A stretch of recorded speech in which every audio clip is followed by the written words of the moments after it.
6-3, day 1, pre-lesson. Brand new stuff coming at you. This isn't brand new, so let's talk about it. Talk about why I'm talking about it. First of all, this is called an exponential equation. You can tell why. You've got an exponent, and it's an equation. We got to take out our magnifying glass right now and talk about this. There's way more going on than you think. That is referred to as the base. So an example like x squared, that's my base. And I want you to know we write that in a normal sized font. Just a number. But the exponent, that's the exponent right there. We always write that super small. You ever think about that? You just do. And then we're going to call this the answer. Now you're not going to see that in the math book. It's just it's the language we're going to use, and it's going to work out just fine. So how do we write the answer? We also write that answer normal size. All right, what the heck? Well, watch this. Let me give you an example of a logarithmic equation, otherwise known as a logarithm equation, otherwise known as the inverse of your exponential equation. Here it comes.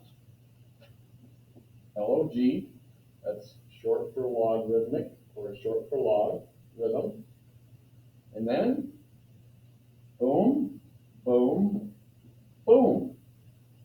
What in the world just happened? Well, if I go around the room, which I'm going to do, and I say, hey, read that to me, I guarantee you the first 10 students would try to go left to right, like we do in English, log 2a equals 3. I get it. That's what I would have done too. But this is very interesting language. So here we go. How do you even read these? Strangely, you always start here. Now, check it out. This is your base. Then you always start there with your base. Okay?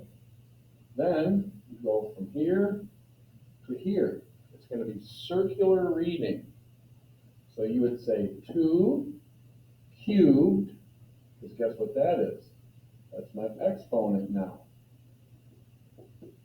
And then you say 8. What is that? That's the position we now put our answer in. Again, I know there's frustration, like, okay, why are you throwing this at us? You'll see, okay? This math, this language has many benefits. It's able to solve things impossible to solve here. So there's the benefit. You don't know why, but it's coming.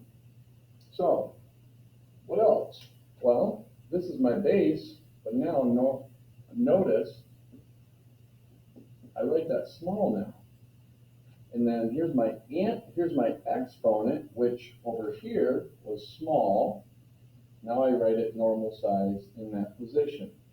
And then I go over here, my answer stays normal, okay? So my base changes size and it changes position. My exponent changes size and it changes position. So how do you read this properly? You say 2 cubed is 8, and that's true. Okay, I'm going to pile a little bit more on. Okay, before I pile too much on, I just want to take a minute and look at this. Well, what does this even say? This says 10 from here, because you always start there, that's my base. So here's my logarithmic equation. Now I'm going to build an exponential equation. 10, where do I go? Here, squared equals 100. Is this true? Yeah, 10 squared is 100. So therefore, this is true. You're just not used to it, but you'll get used to it. Okay, more to say to you. You're going to have some questions on your homework, and they're going to be given to you like this. What is the value of this logarithm? One thing you have to know, there are always 3 parts to a logarithm. There's the base, there's the exponent, there's the answer. And we look at this math problem, we're like, I don't know what that is. So what you need to do is remember there are three parts. So I know that, I know that, I don't know that. And then I can go, aha, to solve this, I'm going to take it from the unfamiliar world of logarithms to the familiar world of exponential equations by starting here, always going here. So there's my base, there's my exponent, 25 is my answer. And I go, I see, x is 2, 5 squared is 25. So I say that its value is 2. But what you're really doing is you're just finding the missing part. But I guess you can say that's what its value is. Okay, let's try it on this one. What's the value of this? Well, you got to know there's a missing part. And then we start here, go there, base, exponent, answer. You can think to yourself, what do I have to raise 3 to? What power to get 27? Well, that'd be 3 cubed is 27, which means my x is 3, so the value is 3. This thing equals 3. Strange, I know. More's coming. Let's dig a little deeper. All right, here's my little quote I made up for this whole unit. Repeat after me. Common bases. I heard you. Happy places. Nice. What does that mean? Well, look, here's my base. Here's my base. And if this is a math problem I'm trying to solve, I'm like, well, this is a silly problem. That has to be 6. Because 2 to the 6th equals 2 to the 6th. So I go, aha, x equals 6. See how happy that is? I mean, so easy. If you've already looked over here, your problems aren't going to be that easy. So you got to keep this little riddle or a poem, common bases, happy places. So if I can somehow take this weird looking thing and make it look that easy, then life is good. Well, look at this 4, look at this 16. The first thing you're going to do is ask yourself, okay, and 99% of the time, you're going to take the bigger one and write it in terms of the smaller one. I'm ignoring the 1 for a reason. You'll see why. So I'm going to take that 16 and I'm going to make it 4 squared. Yes, these problems are going to be handmade so that you can do little things like that. With that being said, I got to hit pause on this problem. There's different ways to approach this, but I'm going to try to attack it the easiest way possible. Let's take a look at this. 2 to the negative 3 power. You've heard me say that this negative power is simply saying put all of that where it isn't, essentially, so put it down. So there would be my answer, so it'd be like 1/8. Now, that's not really the math lesson. You're not going to be quizzed on that or tested on it necessarily, but it's just a math truth.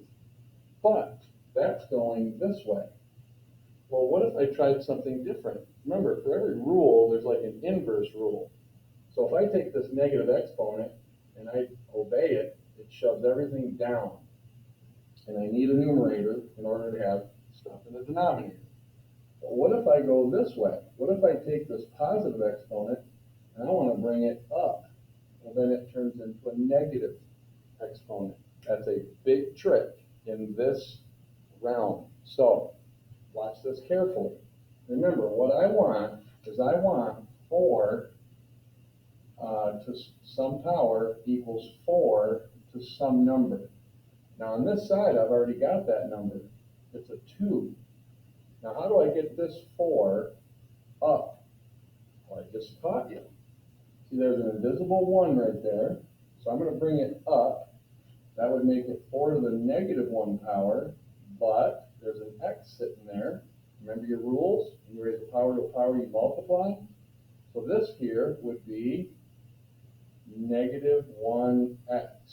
And I'm going to multiply these together. And look at common bases, happy places. So I think, aha, that means this has to equal this.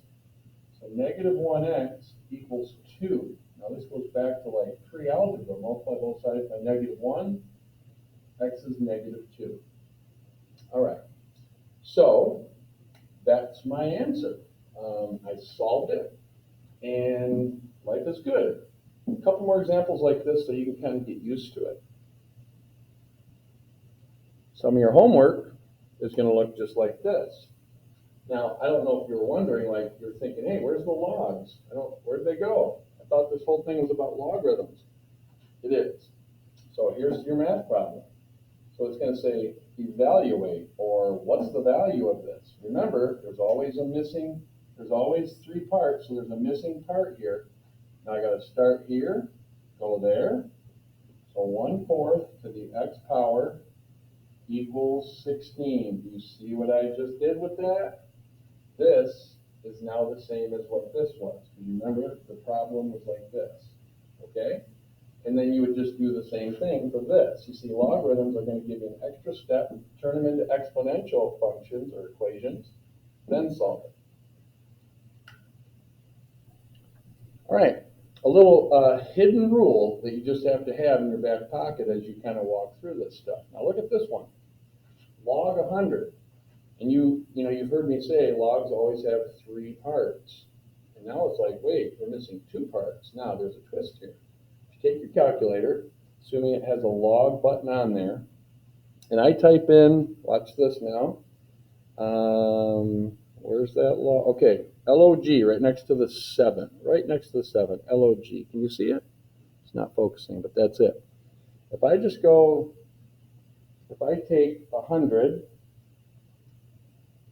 and I got to hit log first, log, then 100, and I hit enter, just pops up 2.